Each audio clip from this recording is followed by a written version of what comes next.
नमस्कार साथियों, आज आप सबके बीच यूजीसी नेट सब्जेक्ट इकोनॉमिक्स से क्लास लेकर आया हूं। और आज पेपर 2 इकोनॉमिक्स के अंतर्गत हम लोग आज स्टैटिक्स पार्ट को देखने वाले हैं। ठीक है, स्टैटिक्स से पहले आप लोग का क्लास हुआ है, ठीक है, और उसी का अगला भाग आज आप लोग को हम फिर से कराने वाले हैं। ठीक है, और उसी पाठ का आज हम सब माध्य विचलन देखने वाले हैं। ठीक है, यानी कि मीन डिवीजन। ठीक है, तो देखिए माध्य विचलन होता क्या है। पहले हम परिभाषा देखेंगे, उनके बाद फॉर्मूला देखेंगे। ठीक है, उनके बाद इसका एक प्रश्न बनाएंगे। तो आइए मेरे प्यारे साथियों, ठीक है, हम लोग देखते हैं माध्य विचलन क्या है। माध्य विचलन श्रेणी के सभी पदों के निरपेक्ष विचलनों का माध्य है। ठीक है, क्या कहता है कि माध्य विचलन जो है सभी श्रेणी के सभी पदों के निरपेक्ष विचलनों का माध्य है, और इसमें पदमाला के सभी पदों को ध्यान में रखा जाता है। ठीक है, माध्य विचलन के अंतर्गत क्या बताया जाता है, यहाँ सभी पद सभी मद जो भी है, ठीक है, सभी का ध्यान रखा जाता है। किसी भी माध्य, ठीक है, किसी भी माध्य जैसे समांतर माध्य, बहुष्टक यानी बहुलक, ठीक है, या माध्यका से पदमाला के प्रत्येक पद का निरपेक्ष विचलन निकालकर, ठीक है, चिन्हों की उपेक्षा करके या दूसरे शब्दों में सबको धनात्मक मानकर उनका समांतर माध्य निकालते हैं। ठीक है, तो यहाँ तक समझ में आ गया मेरे प्यारे साथियों कि माध्य विचलन में, ठीक है, आपका माध्य, बहुलक और माध्यका, ठीक है, इन सभी का आपका माध्य विचलन निकलता है। ठीक है, समांतर माध्य निकाले जाते हैं। यही माध्य विचलन होता है। यह एक ऐसा मूल्य है जो किसी श्रेणी के मध्य, ठीक है, जो किसी श्रेणी के मध्य से विभिन्न मूल्यों के औसत विचलन को प्रकट करता है। और माध्य विचलन की गणना में सभी विचलनों को धनात्मक माना जाता है, या योग्य है, ठीक है, कहा जाए कि बीजगणितीय चिन्ह प्लस और माइनस यानी कि धन और आपका ऋण, समझ गए, को छोड़ दिया जाता है तो माध्य विचलन जितना ही अधिक होता है उस पदमाला में अपकिरण या कह सकते हैं फैलाव, ठीक है, उतना ही अधिक होता है। समझ गए। अब देखिए कि माध्य विचलन को प्रथम निरपेक्ष आघूर्ण भी कहा जाता है। ठीक है, क्या कहा जाता है, प्रथम निरपेक्ष आघूर्ण भी कहा जाता है किसी माध्य विचलन को। माध्य विचलन समांतर माध्य, भूयिष्ठक या माध्यका पर आधारित होता है। ठीक है, माध्य विचलन किस किस पर आधारित होता है, समांतर माध्य, भूयिष्ठक और माध्यका, इन तीनों पर आपका माध्य विचलन आधारित होते हैं। तो इसमें आप देखते हैं हम लोग कि इसमें कौन क्या क्या क्रिया करना पड़ता है, मतलब कौन सा स्टेप है, क्या स्टेप है। ठीक है, फर्स्ट है माध्य का चुनाव। ठीक है, माध्य विचलन निकालने के लिए सबसे पहले आप लोग को करना क्या पड़ेगा, सो देखिए कि माध्य का चुनाव करना पड़ेगा। ठीक है, माध्य का चुनाव सर्वप्रथम यह निश्चित करना पड़ता है कि समांतर माध्य, भूयिष्ठक माध्य है ना, भूयिष्ठक या फिर माध्यका में किस माध्य से माध्य विचलन निकालना है। ठीक है, आप प्रश्न को देखेंगे उससे पहले आप देखिए कि ये मीन या मीडियन या मॉड किस टाइप का प्रश्न है, माध्य, बहुलक, माध्यका है। ठीक है, उसके बाद फिर माध्य विचलन निकालने का प्रयास करेंगे। यह निश्चित करते समय माध्यका को ही प्रधानता दी जानी चाहिए क्योंकि यह स्थिर और प्रतिनिधि, ठीक है, होती है। समांतर माध्य से भी विचलन लिया जा सकता है। ठीक है, मतलब मीन से भी आपका विचलन निकाला जा सकता है, परंतु भूयिष्ठक का प्रयोग यथासाध्य नहीं करना चाहिए क्योंकि यह बहुत अनिश्चित होता है। कौन, भूयिष्ठक से जो निकाला हुआ माध्य विचलन होता है। यदि प्रश्न में स्पष्ट रूप से यह न दिया हो कि किस माध्य से माध्य विचलन निकालना है तो माध्य का ही प्रयोग किया जाना चाहिए। ठीक है, कहने का मतलब ये है कि अगर आपको प्रश्न में नहीं पूछा है कि माध्य से माध्य विचलन निकालिए, बहुलक से बहुलक आपका माध्य विचलन निकालिए, या फिर माध्यिका से आपका माध्य विचलन निकालिए। ठीक है, अगर इस तरह से अलग अलग करके नहीं दिया हुआ है, बस आपको सीधा बोला गया है कि माध्य विचलन निकाल ले, तो वैसे स्थिति में माध्यिका को आप उपयोग करके, ठीक है, और निकाल सकते हैं, और वो आपके लिए सरल होगा और एक्यूरेट अंक आएंगे। ठीक है, उसी तरह आप सेकेंड क्रिया जो है कि विचलन निकालना। ठीक है, विचलन निकालने का तात्पर्य क्या है कि निश्चित किए हुए माध्य से, ठीक है, निश्चित किए हुए माध्य से प्रत्येक मूल का विचलन निकाल लेते हैं। ठीक है, क्या है, प्रत्येक मूल का विचलन निकाल लेते हैं। अब देखिए थर्ड स्टेप में क्या करते हैं, विचलनों का योग करते हैं। देखिए विचलनों का योग का तात्पर्य है मेरे प्यारे साथियों कि सभी विचलनों को जोड़, ठीक है, सभी विचलनों को जोड़ लेते हैं। ऐसा करते समय सभी विचलनों को धनात्मक मान लेते हैं। ठीक है, समझ गए, कौन सा, धनात्मक मान लेते हैं, और ऋणात्मक विचलनों को भी धनात्मक ही मानते हैं। ठीक है, ऋणात्मक को भी हम लोग धनात्मक मान लेते हैं। और ऐसे विचलनों को प्रकट करने के लिए डी में दोनों तरफ सीधी खड़ी रेखाएं बनी रहती है।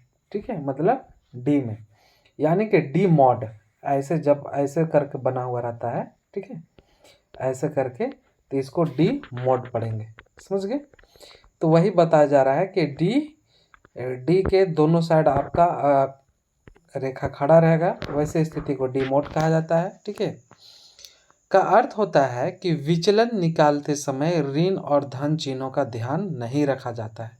कहने का मतलब है डी मोड के अंतर्गत आपका अगर माइनस में अगर आपका अंक आता है तो बाहर निकालिएगा तो प्लस हो जाएगा। ठीक है, और उसी तरह अगर प्लस में आता है तो प्लस ही रहता है। तो वही है कि इसमें आपका चिन्ह का ध्यान नहीं दिया जाता है। ठीक है, चिन्हों का ध्यान न रखने का प्रमुख कारण यह है कि समांतर माध्य के लिए, ठीक है, के लिए गए विचलनों का योग शून्य होता है, और माध्यिका के विचलन लेने पर भी आपका योग लगभग शून्य ही हो जाता है। ठीक है, अब फोर्थ स्टेप है साथियों, अब इनको देखने का समझने का प्रयास कीजिएगा।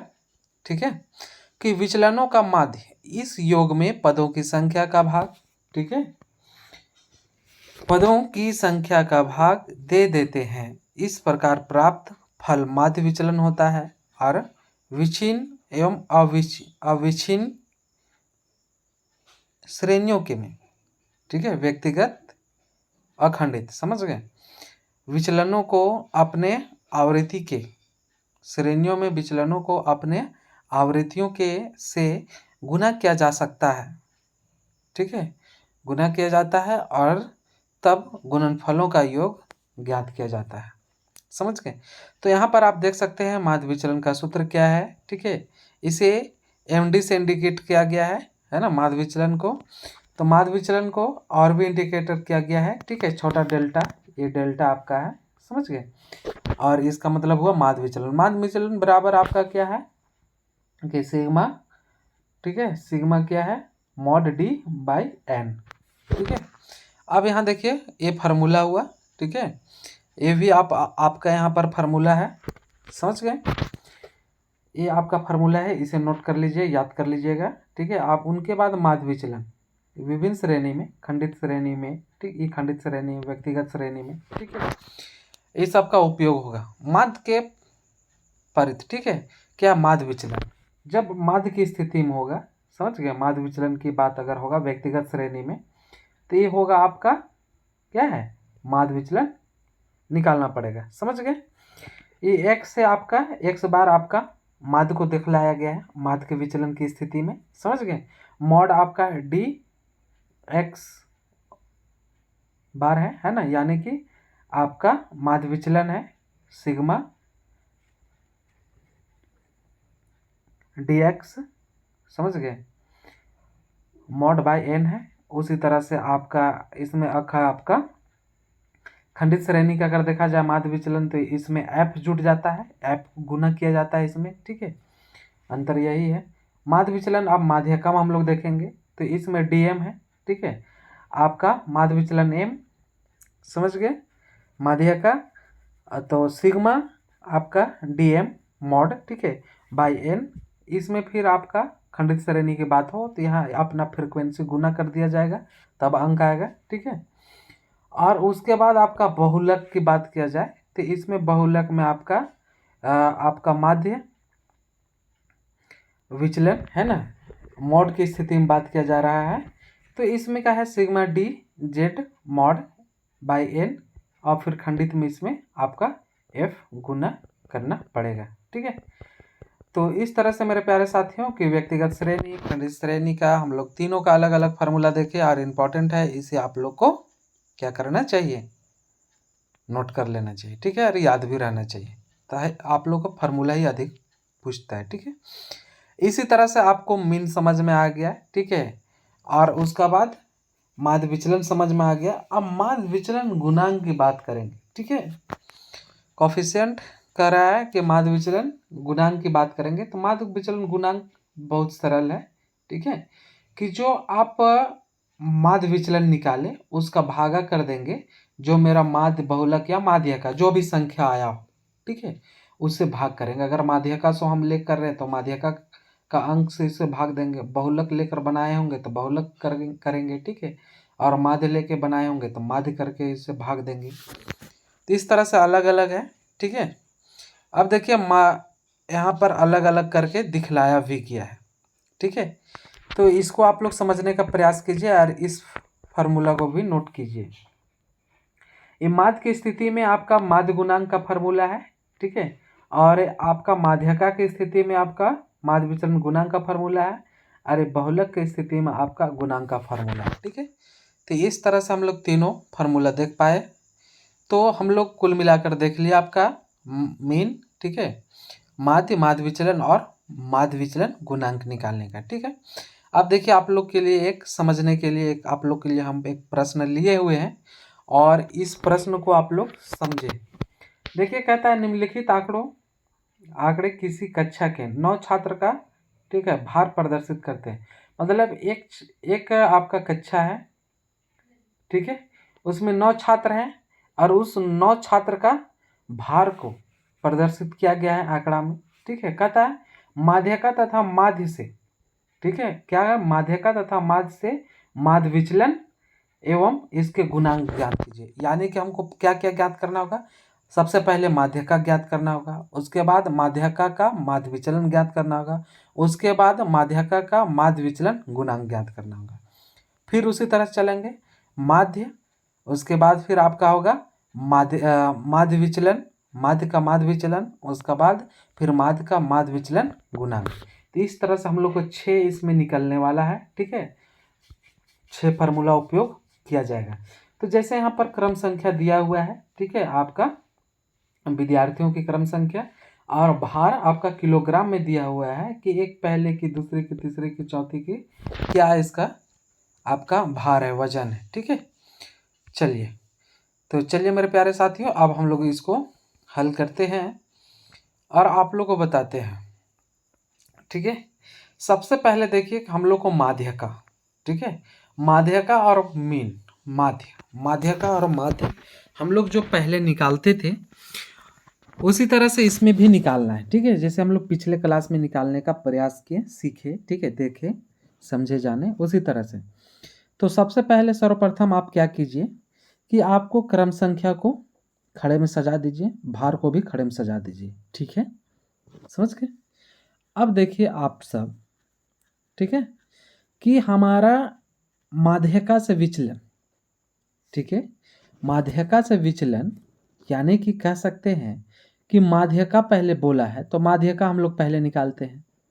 तो माध्यका निकालने के लिए क्या है आपका, ठीक है, खंडित श्रेणी का फार्मूला कि m, ठीक है, n+1/2, n मतलब आपका वो हुआ कि कितना संख्या है, टोटल कितने हैं, ठीक है। तो इसमें देखिए आप लोग टोटल 9 है, अब इसमें रखेंगे हम लोग का क्या है 5, तो ये 5वां पद हुआ, समझ गए, ये 5वां पद हुआ। तो 5वां पद हम लोग देखेंगे इसमें, ठीक है, कि पांचवा पद आपका कौन आ रहा है 60, यानी कि माध्य का मेरा क्या आ गया 60। ठीक है, चलिए मित्रों, माध्य का अब हम लोग का 60 किलोग्राम निकला। अब हम लोग माध्य का जब निकला तो अब हम लोग निकालेंगे माध्य का विचलन। ठीक है, और माध्य का विचलन में आप लोग को बता दें कि हम लोग को मॉड डीएम निकालना पड़ेगा, है ना। और मॉड डीएम का फॉर्मूला होता है कि आपका, है ना, मॉड डीएम का फॉर्मूला यानी कि आप कह सकते हैं कि माध्यका से विचलन, ठीक है, इसको मॉड डीएम को माध्यका से विचलन ज्ञात करने के लिए कि आपका x माइनस एम, ठीक है, x माइनस एम। तो अब देखिए मेरा x क्या हुआ, तो x मेरा जो हुआ, ठीक है, x जो मेरा हुआ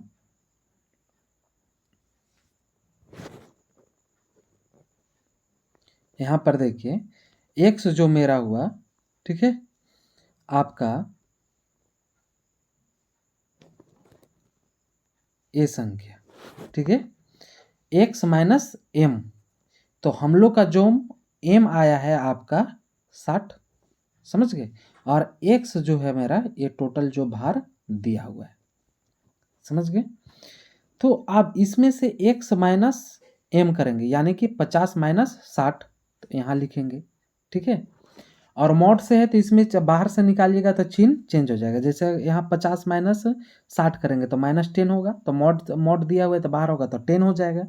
इसी तरह से 52 आपका माइनस 60 होगा, ठीक है, तो बचेगा 8। इसी तरह से 55 माइनस 60 तो बचेगा 5। इस तरह से 3 10 0 1, है ना, 4 5 7। इस तरह से हम लोग को माध्यका से विचलन निकालें। अब इसको हम लोग सिग्मा कर देते हैं, ठीक है, क्योंकि फार्मूला में बोला गया है, समझ गए। अब इसको हम लोग सिग्मा मॉड डीएम करते हैं तो हम लोग का टोटल आएगा 43, ठीक है। अब इस 43 को हम लोग यहाँ पर लिख देंगे, रखेंगे, ठीक है। कि माध्य विचलन निकालने के लिए क्या फार्मूला था हम लोग देखे थे यहाँ, आपका सिग्मा, ठीक है, मॉड डीएम बाय एन। हम लोग का मॉड डीएम निकला आपका 43 जो देखे, और एन जो हम लोग का 9 है। अब इसको भाग देंगे तो हम लोग का संख्या प्राप्त हो जाएगा 4.78 किलोग्राम, ठीक है। अब इसी तरह से मेरे साथियों आप गुणांक भी निकाल सकते हैं। गुणांक निकालने का फार्मूला भी हम लोग देख चुके हैं, ठीक है। गुणांक निकालने का फार्मूला क्या है कि आपका, ठीक है, माध्य विचलन, ये वाला जो अंक आया सो माध्य विचलन बट्टा m, यानी कि जो आपका माध्य का आया। अब इसको हम लोग भाग करेंगे तो हम लोग का संख्या इस तरह से आएगा, और ये मेरा माध्य का आपका विचलन गुणांक होगा, ठीक है। तो हम लोग का आंसर आ गया। इस तरह से हम लोग माध्य का विचलन, ठीक है, और माध्य विचलन का गुणांक निकालें। अब सेम इसी तरह से अब माध्य हम लोग निकालेंगे। तो देखिए हम लोग का अंक वही है, ठीक है। सबसे पहले हम लोग को मीन निकालना होगा, माध्य, ठीक है। माध्य निकालने का फार्मूला क्या है कि sigma x by n. Sigma x का तात्पर्य है, ठीक है, कि इसका पूरा जोड़, समझ गए। इसको जोड़िएगा पूरा तो कितना आएगा आपका 531, ठीक है, 531 आएगा। और उसके बाद एन कितना है आपका 9, आप काट देंगे तो इसका आ जाएगा आपका 59 किलोग्राम। क्या आएगा 59 किलोग्राम आपका माध्य, समझ गए। माध्य आ गया। ठीक उसी प्रकार आप माध्य विचलन निकालने के लिए हम लोग का है ना मॉड डी एक्स, ठीक है, बराबर एक्स माइनस मीन, ठीक है। इसको हम लोग मीन पढ़ेंगे, माध्य पढ़ेंगे, ठीक है। और एक्स का मान यहाँ पर है, और माध्य हम लोग को क्या निकला हुआ था 59, ठीक है। तो 50 हम लोग करेंगे, 50 माइनस 59 तो आएगा 9, ठीक है। 52 माइनस 59 आएगा 7, 55, ठीक है, माइनस 59 आएगा 4, ठीक है। माइनस में सब आएगा, पर यहाँ मॉड में है तो इसका मान प्लस में हो जाएगा, ठीक है, बाहर निकलेगा मॉड से। उसी तरह से आपका 57 माइनस आपका 59 आएगा 2, 60 माइनस आपका 59 तो +1, ठीक है। उसी तरह से 61 माइनस 59 तो 2, और यहाँ पर आप देखिए कि 5 6 8, ठीक है।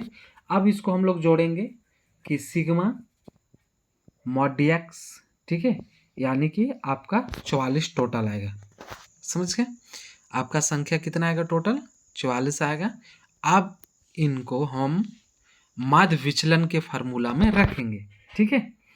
माध्य विचलन का फार्मूला क्या था कि सिग्मा मॉड डी एक्स, ठीक है, आपका बाई एन, तो 44 हम लोग का आया, 44 रखे, और एन हमको 9 था वो देखे, भाग वगैरह दिए, ठीक है, तो 4.89 किलोग्राम आया।